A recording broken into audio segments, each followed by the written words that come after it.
امام حسن اور حسین بیمار ہو گئے تو حضرت فاطمہ نے منت مانگی، یا اللہ میرے بچوں کو شفا دے، میں 3 روزے رکھوں گی۔ کون سی منت مانی؟ بولیے۔ ہم صرف دیکھ کی منت ہی مانتے ہیں، میں دیکھ پکاواں گا۔ ایک آدمی مجھے کہنے لگا میں نے منت مانی تھی کہ میں بکرا دوں گا اللہ کے رستے میں، اگر میرا کام ہو جائے تو کام ہو گیا، بکرے کے پیسے کوئی نہیں۔ تو میں کہا تیرے پہلا نہیں تھی پتا، میرے کو کوئی نہیں۔ کہتا اب کیا کروں؟ میں کہا اب تو دینی پڑے گی، اور اس میں بھی تحقیق باقی ہے، لیکن بات یہ ہے بھائی کہ منت یہ کیوں نہیں مانی کہ یا اللہ میرا کام ہو جائے میں 100 نفل پڑھوں گا؟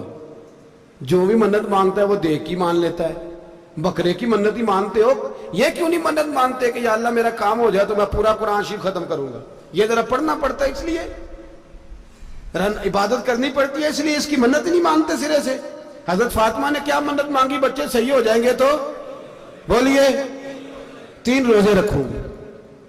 اللہ تبارک و تعالیٰ نے بچوں کو شفا عطا فرما دی، اور میں سمجھتا ہوں یہ کربلا کی ٹریننگ تھی۔ روزے رکھے بچوں نے۔ کس نے روزے رکھے؟ بچوں نے۔ کس نے؟ 7-8 سال کی عمریں بچوں کی۔ حضرت علی فرماتے جب میں نے دیکھا نا میرے بچے بھی روزے سے ہیں تو میں کہیں سے تھوڑے سے جوں لایا، یہ شہزادے ہیں کائنات کے سب سے بڑے۔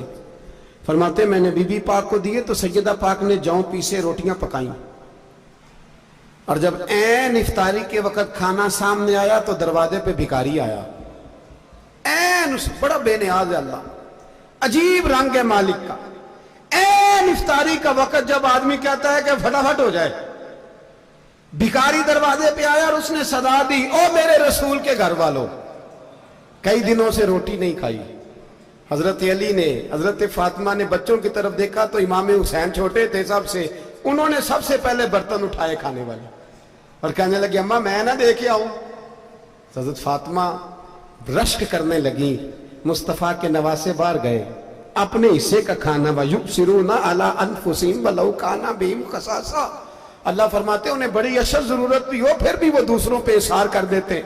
وہ کھانا باہر امام حسین دے آئے، پانی سے روزہ کھولا، کھجورے کھائی، لیٹ گئے، سویرے کھجورے کھائی، روزہ رکھ لیا۔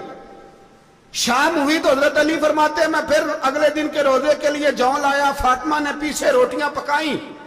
2 دنوں کی بھوک تھی پر مالک تو بڑا بے نیاز ہے، آزمانے پہ آیا تو اس رنگ میں عین افطاری کے وقت دروازے سے آواز نکلی، اور مانگنے والے نے کہا کہ بھوکا بھی ہوں اور یتیم بھی ہوں، یتیم ہوں۔ حضرت فاطمہ کہنے لگی بیٹا دیر نہ کرنا، یتیم کا پیٹ بھرنے میں دیر نہیں ہونی چاہیے۔ کھانا باہر چلا گیا، پانی سے روزہ، کھجورے، شہزادے ہیں شہزادے، یہ 2 جہاں کے شاہ ہیں، پاس کچھ رکھتے نہیں، 2 جہاں کی نعمتیں ہیں ان کے خالی ہاتھ میں۔ کھجور پانی سے افطاری بھی سحری بھی، سویرے پھر اٹھے روزہ رکھا، تیسرا دن ہے، تیسرا۔ ذرا دل پہ ہاتھ رکھنا، بچہ ایک رات بھوکا ہو تو اماں سوتی نہیں، اور میں کہا کرتا ہوں اماں فالج والی ہو نا، فالج والی ماں، فالج زدہ، تو آدھی رات کو اس کا بیٹا جوان کہے تھوڑی بھوک لگی ہوئی تھی، تو اماں کو رینگنا بھی پڑے تو وہ رینگ کے بھی جاتی ہے، روٹی پکاتی ہے، کہتے ہیں میرا لال بھوکا نہ سو جائے۔ اور مصطفیٰ کی بیٹی سے زیادہ بچوں سے کون پیار کر سکتا ہے؟ اور 3 دن کے بھوکے بچے، تیسرا دن آیا، بڑے حوصلے سے بی بی کہہ دیتی ہے چھوڑو ان کا تو کام ہے، یہ تو آتے رہتے ہیں، میرے بچے بھوکے تم پہلے روٹی کھاؤ۔ لیکن میرے بھائی کربلا ایسے نہیں سجتی، یہ جو برگر کھا کے ناراض ہونے والے بچے ہوتے ہیں یہ میدانوں میں نہیں نکل پاتے، ان کے لیے مشکل ہوتا ہے۔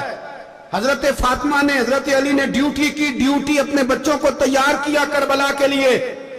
تیسرے دن جب رکھا سامنے کھانا تو باہر سے بولنے والا بولا کہا میں مسکین ہوں، لاچار ہوں، گھر بھی کوئی نہیں، کھانا بھی کوئی نہیں۔ امام حسین پھر اٹھے، تیسرے دن کا بھی کھانا دے دیا۔ حضرت علی فرماتے ہیں میں بچے پکڑ کے مسجد لے کے گیا، کہیں بھوک سے میرے لال گر نہ جائیں۔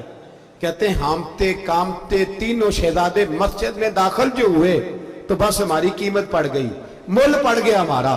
کہتے ہیں مسجد میں قدم رکھا تو ایسے لگا جیسے نبی پاک ہمارا انتظار کر رہے ہیں۔